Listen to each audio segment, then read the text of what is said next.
దాన్ని గ్రాండ్ గా విజయవాడ పంపించడం జరుగుతుంది. అక్కడి నుంచి 18వ తేదీన జగన్మోహన్ రెడ్డి గారు స్వయంగా ఆ కోటి సంతకాలను గవర్నర్ గారికి అప్పచెప్తాం. గవర్నర్ గారు వేసే మొట్టికాయలు కూడా వీళ్ళు మాట వినకుంటే సుప్రీంకోర్టులో 1 కోటి మంది తరఫున పిల్ వేయడానికి, పబ్లిక్ లిటిగేషన్ కింద పిల్ వేయడానికి పార్టీ నిర్ణయం తీసుకుంది.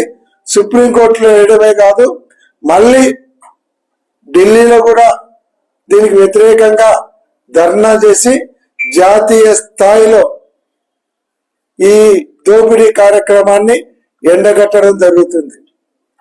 జగన్మోహన్ రెడ్డి గారు చెప్పారు, ఏదైనా మీకు పొరపాటున ఎవరైనా సరే ఆశపడి ముందరికి వచ్చి తీసుకుంటే మళ్ళీ మా గవర్నమెంట్ వచ్చినప్పుడు మళ్ళీ వెనక్కి తీసుకోవడం జరుగుతుందని కూడా ఖచ్చితంగా చెప్పారు.